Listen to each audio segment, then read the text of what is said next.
देखिए, जहां तक टैरिफ्स की बात है, मैं वैसे कांग्रेस के प्रवक्ता को कोई जवाब देना चाहता था, मैं बाद में देता हूं। टैरिफ्स की जहां तक बात है, वो पिछले 2.5 साल से मीटिंग्स चल रही हैं और उसमें पीयूष गोयल बार बार आके आपको बयान भी देते हैं क्या हो रहा है। चाहे वो ट्रंप उस वक्त पाकिस्तान के साथ खड़े थे या आज इंडिया के साथ खड़े हैं, ये जो प्रक्रिया चल रही है टैरिफ में, उसमें कोई फर्क नहीं आया है। सर्जियो गोर को भेजा गया था, हमने भी सोचा था शायद सर्जियो गोर इनके अपने आदमी हैं, ये आके हमारे यहाँ पे कोई कू कराएंगे, मोसादेक वाली हालत पैदा करेंगे। ऐसा कुछ नहीं हुआ। Sergio Gor is doing a right job, और जो हमारी तंत्र बैठा है बिल्कुल सही बात कर रहा है। जो 12.5% कोटाज जो मैंने आपको बताया, मिनिमम इंपोर्ट प्राइस, वो सारी चीजें आएंगी। It's a matter of time. सब दोनों पक्ष ये बोल रहे हैं कि थोड़ी देर में बाहर आ जाएगा।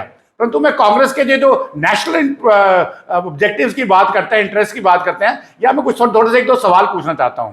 मुझे बताइए, कांग्रेस गवर्नमेंट के टाइम पे हमने चाइनीज गुड्स को खोला और चाइनीज ने 90% हमारी एमएसएमईज को बर्बाद कर दिया डंपिंग की वजह से। वो क्यों हुआ? एक एमओयू साइन हुआ था ओलंपिक्स के टाइम पे, जो राहुल गांधी की फोटो है साइन करते हुए चाइना के साथ। तो इसमें वो तथ्य जो है वो इनको मैंने दे दिया। नंबर 2, अभी रिसेंटली हमने एक अंडमान निकोबार आइलैंड में, क्योंकि मलक्का स्ट्रेट डायलेमा हमारे लिए बहुत इंपॉर्टेंट है, इंडो पैसिफिक हमारे लिए बहुत इंपॉर्टेंट है, Indian ocean from the security point of view is very important to us. तो हमने वहां पे एक बेस बनाने के लिए शुरू किया है। तो उसमें क्या बोला गया, हमारे जो विपक्षी नेता हैं वो गए वहां पे स्नॉर्कलिंग करने के लिए, यानी कि एक मौज मस्ती के लिए गए थे। वहां पर उनको पूछा गया, बोले नहीं नहीं, ये तो हमारे आदिवासियों का हनन है, आदिवासियों की परंपरा वगैरह वगैरह वगैरह। यानी कि कल आज तक देश आपका नेशनल इंटरेस्ट था, अभी आदिवासी इंटरेस्ट हो गया।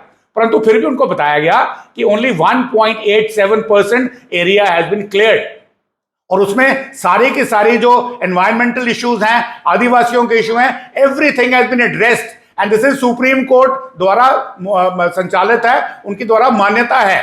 तो फिर भी उन्होंने बोला नहीं नहीं नहीं, हमें यहां पे नहीं बनाना चाहिए, तो ये देश का इंटरेस्ट है इनका।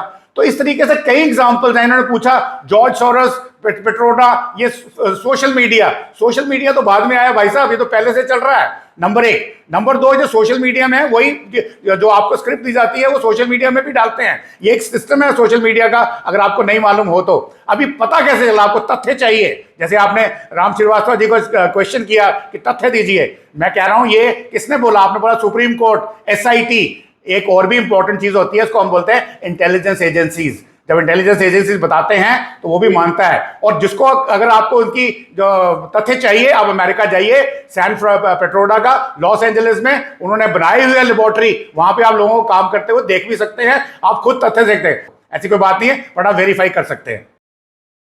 Please like and subscribe.